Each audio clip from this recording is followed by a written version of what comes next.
갈릴리 해변으로 지나가시다가 시몬과 그 형제 안드레가 바다에 그물 던지는 것을 보시니 그들은 어부라. 나를 따라오라. 내가 너희로 사람을 낚는 어부가 되게 하리라. 하시니 곧 그물을 버려두고 따르니라. 조금 더 가시다가 세베대의 아들 야고보와 그 형제 요한을 보시니 그들도 배에 있어 그물을 깁는데 곧 부르시니 그 아버지 세베대를 품꾼들과 함께 배에 버려두고 예수를 따라가니라.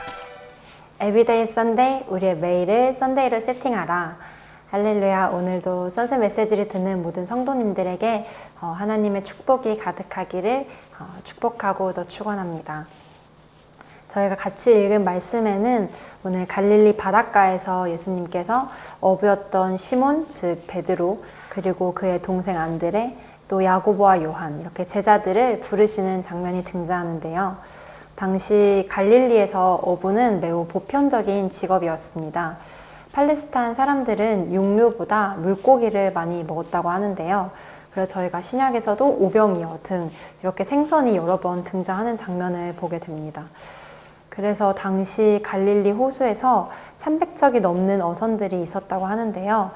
어업이 이 지역의 주요 산업이었던 것입니다. 따라서 예수님께서 어부였던 제자들을 부르신 것은 당시 가장 보편적이고 또 평범한 직업을 가진 자들을 부르신 것이라고 우리가 이해할 수 있는데요. 이 본문을 현대 버전으로 바꿔보면 이런 느낌인 거죠. 예수님께서 김대리가 비즈니스 미팅을 하고 있는 것을 보셨다. 그는 회사원이었다. 예수님께서 말씀하셨다. 나를 따라오너라. 내가 너를 하나님 나라의 영업사원으로 만들어 주겠다. 김대리는 곧 사원증을 벗어두고 예수님을 따라갔다. 이런 느낌인 거죠. 이 말씀을 읽으면서 우리는 이런 생각을 할 수 있습니다. 하나님의 일을 하기 위해서 또 하나님의 일에 쓰임 받기 위해서 우리는 항상 이렇게 즉각적인 반응과 또 과감한 결단력이 있어야 하는 것인지, 하나님의 부름 앞에서 당장 회사 사표부터 쓰고 시작해야 되는 것인지 말이죠. 왜 사람마다 성향의 차이도 존재하지 않습니까? 모든 일에 있어서 결단과 또 행동이 좀 빠른 사람이 있는 반면 매사에 신중한 그런 사람도 있기 마련인데요. 예수님의 제자가 되려면 좀 일단 결단력과 행동이 좀 빨라야 하는 게 더 잘 맞는 걸까요? 사실 이 말에 어느 정도 또 일리가 있는 부분도 있을 수 있죠. 하나님의 부름 앞에 때로 너무 신중하고 망설이는 태도가 방해가 되는 경우도 있습니다. 하지만 사실 반대로 좀 빠른 실행력, 그런 결단력이 오히려 하나님의 방향과 맞지 않을 때 그것이 걸림이 되는 경우도 우리가 볼 수 있는데요.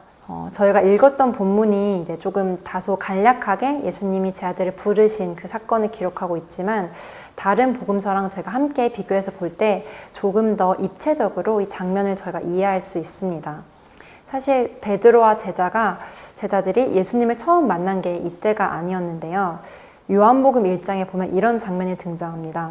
세례 요한이 이제 지나가시는 예수님을 향해 보라 하나님의 어린 양이로다 라고 말하는 그 장면이 있습니다.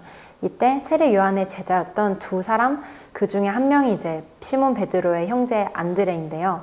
그 두 사람이 요한의 말을 듣고 예수님을 따라가게 됩니다. 이후 안드레는 시몬을 찾아가 우리가 메시아를 만났다라고 말하면서 그를 예수님께로 데리고 오고 시몬을 만난 예수님은 그에게 베드로라는 이름을 지어주십니다. 이렇게 요한복음 1장의 장면이 제자들이 처음으로 예수님을 만난 장면이고요.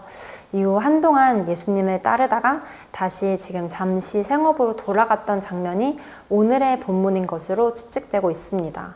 또 일부 해설에서는 이 사이에 제자들이 예수님을 약 1년 동안 그런 긴 시간 동안 따르기도 했었다라고 말하기도 하는데요.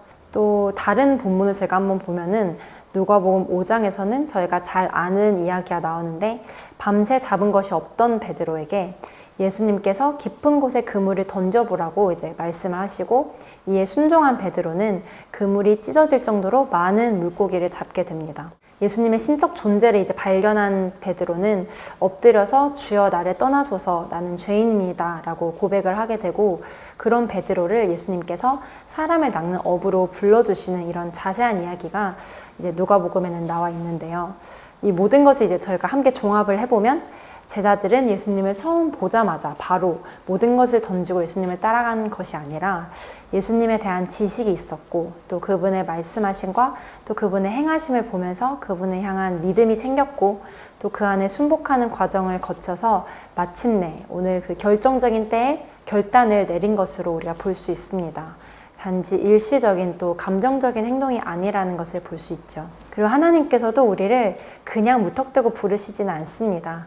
베드로를 부르셨을 때 그를 향한 가장 좋은 계획으로 만세전부터 그를 택하시고 또 세례 요한, 안드레 그리고 성경에 다 기록되지 않은 수많은 인물들 또 사건들을 통해서 그의 삶에 다가가셨습니다. 그리고 베드로를 아시는 주님께서는 가장 적합한 때에 가장 정확한 타이밍에 그를 제자로 불러주신 것입니다. 사랑하는 여러분, 주님께서는 우리의 지나온 모든 삶을 다 알고 계십니다. 우리를 만나주시고 찾아와 주시고 또 우리를 한 걸음씩 이끌어가고 계십니다. 그렇게 주님을 알아가는 길 속에서 우리는 오늘의 말씀처럼 결정적인 결정을 내려야 하는 그런 순간을 마주하게 됩니다.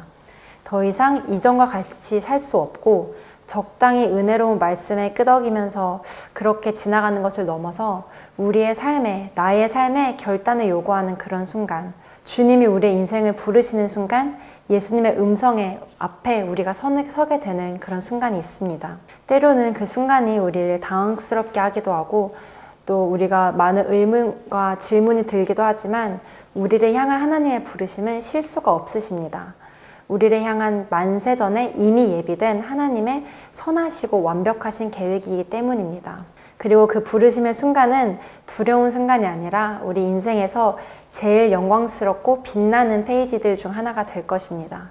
주님과 더 깊은 사랑으로의 초대이고 또 하나님 나라를 향한 부름이기 때문입니다. 만약 우리의 삶을 요한복음이나 누가복음이 아니라 마가복음에 이렇게 기록되어야 한다면 짧게 몇 마디로 요약되어야 한다면 어떤 내용이 쓰여질까요? 우리가 긴 여정 속에서 하나님을 만나고 또 일련의 사건을 통해 변화를 받고 또 그 안에 만남이 있고 성장이 있었습니다. 이 모든 것이 너무 소중한 여정인데 그런데 결정적인 순간에 어떤 결정을 내렸는가? 결국 그것이 우리 인생의 결론이 될 것입니다. 우리보다 우리를 더 잘 아시는 주님께서는 우리가 있어야 할 자리, 또 우리에게 가장 좋은 것이 무엇인지 어떤 길인지를 알고 계십니다. 그리고 주님께서는 친히 그가 부르신 자를 책임져 주십니다. 그러한 주님을 기대하고 또 그러한 주님을 신뢰하며 그분의 음성 앞에 우리의 익숙한 그물을 내려놓고 사람을 낚는 새 부르심을 향해 기쁨으로 나아가는 그런 은혜가 있기를 예수님의 이름으로 축복합니다. 그러면 이제 어떻게 사람을 낚는 어부가 될 수 있을까요? 부르심의 결단에 이제 나선 그 길에서 우리는 계속해서 이런 고민을 하게 됩니다. 어떻게 이 부르심에 반응할지, 또 내가 이제 해야 할 것은 무엇일지, 이에 대해 예수님께서는 이렇게 말씀하십니다. 나를 따라오너라. 내가 너희를 사람 낚는 어부가 되게 하겠다. 여기서 따라오라 라는 단어의 원어를 보면 뒤에서 따른다 라는 뜻을 가지고 있습니다. 바로 앞서 가시는 예수님을 뒤에서 보고 따르며 그분의 길을 걸어가는 제자의 삶입니다. 우리가 부르심의 자리에 서서 정말 해야 할 것은 한 가지인데요. 바로 예수님을 따르는 것입니다. 어떠한 어부가 되는 것이 아니라 예수 그리스도의 제자가 되는 것입니다. 그럴 때 예수님께서는 친히 우리를 사람을 낚는 어부로 만들어 주시겠다라고 약속하셨습니다. 요한복음 6장에서도 사람들이 우리가 어떻게 하여야 하나님의 일을 하리이까 라는 질문을 할 때 예수님께서 이렇게 대답하셨죠. 하나님께서 보내신 일을 믿는 것이 하나님의 일이니라. 우리는 항상 그래서 어떻게 할 것인지 무엇을 해야 하는지 주님께 궁금해하지만 주님의 대답은 항상 좀 다른 것 같습니다. 제자들을 부르시고 나서도 예수님은 제자들에게 어떤 물고기를 어떻게 낚는지를 가르쳐 주신 게 아니었습니다. 처음부터 가서 시장 조사하고 전략을 분석하고 노하우를 전수해 주신 게 아닙니다. 예수님께서는 제자들에게 그분 자신을 알려주셨습니다. 우리는 언제나 예수 그리스도로부터 시작해야 합니다. 그리고 그분과의 관계 안에서 우리가 1대1로 배워가야 합니다. 우리가 각자 보냄받은 바다가 다르고 우리가 낚아야 할 그런 물고기, 낚아야 할 영혼도 다르지만 우리 모두의 공통점은 바로 예수 그리스도를 따라가는 것입니다. 우리가 언제나 부르심의 자리에 서서 기억해야 할 것은 우리가 항상 알아야 할 것, 그리고 영원히 알아야 할 것이 바로 예수 그리스도라는 사실입니다. 그분 뒤를 따라가면서 그분의 말씀을 듣고 그분이 알려주신 하나님의 아버지의 나라, 하나님의 아버지와 또 그의 나라를 바라보는 것, 그리고 그분이 생명 바쳐 주신 그 복음을 아는 것과 또 그분 뒤에 보내신 보혜사 성령을 통해 그분을 더욱 알아가는 일이 우리가 평생에 해야 하는 그런 하나님의 일인 줄 믿습니다. 그리고 그렇게 힘써 알고 따라갈 때 주님께서 친히 우리를 인도하시고 부르심에 맞게 빚어가실 줄 믿습니다. 제가 신대원에 들어와서 정말 자주 들었던 질문이 있었습니다. 바로 어떻게 그 길을 가게 되었나요? 라는 질문인데요. 아무래도 신대원 안에는 하나님을 위해 일하고자 하는 그런 사람들이 좀 모여있다 보니까 저뿐만 아니라 서로에게 그런 질문을 자주 주고받게 되는 것 같습니다. 또 그런 이야기를 듣다 보면 정말 각자 그 부르심을 따라 인생의 걸음을 내딛는 이야기들, 그런 스토리들을 항상 언제나 들어도 흥미진진합니다. 우리 오늘 저희가 함께 읽은 이야기는 베드로와 안드레, 또 야고보와 요한의 스토리인데요. 하나님께서는 레위도, 빌립도, 또 사도 바울도 다 각자의 그런 방식으로 각자의 때에 부르셨습니다. 그리고 우리 한 사람 한 사람 또한 그렇게 불러주셨습니다. 이런 인생의 스토리들은 우리의 영원히 기억될 소중한 추억이 되죠. 그런데 오늘 말씀을 묵상하면서 이런 생각이 들었습니다. 우리에게 주어진 이런 아름다운 이야기를 추억하고 나누는 것보다 어쩌면 더 중요한 것은 오늘 내가 나의 부르심 안에 있는지가 아닐까 생각해 보았습니다. 오늘 나는 무엇을 위해 일하고 있는지, 세상의 물고기를 낚고자 하는지 아니면 하나님의 나라를 위해 일하고자 하는지, 나의 모든 수고와 인생의 목적은 어디를 향해 가고 있는지, 오늘 나는 누구를 주인으로 따르고 누구를 스승으로 본받고 있는지, 날마다 오늘 나의 부르심 앞에 새롭게 서기를, 그리고 그리스도를 따라가는 제자의 길에서 오늘 새로운 부르심의 스토리를 써내려가는 그런 하루가 되기를 간절히 소망하고 또 축복합니다. 우리 말씀을 기억하며 함께 기도하겠습니다. 사랑하는 주님, 우리의 인생을 주님의 사랑으로 찾아와 주시고 또 나아가 주님의 나라를 위해 불러주신 그 은혜에 감사합니다. 우리를 부르신 이가 우리를 또 책임지실 것을 우리가 신뢰하며 마음을 열어 주님의 그 부르심 앞에 아멘하며 순종하기를 원합니다. 그리스도를 더욱 바라보며 따라갈 때 우리를 마침내 사람을 낚는 어부로 만들어 가실 주님을 기대합니다.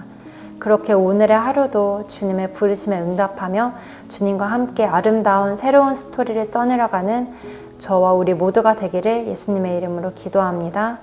사랑하는 예수 그리스도의 이름으로 기도드립니다. 아멘.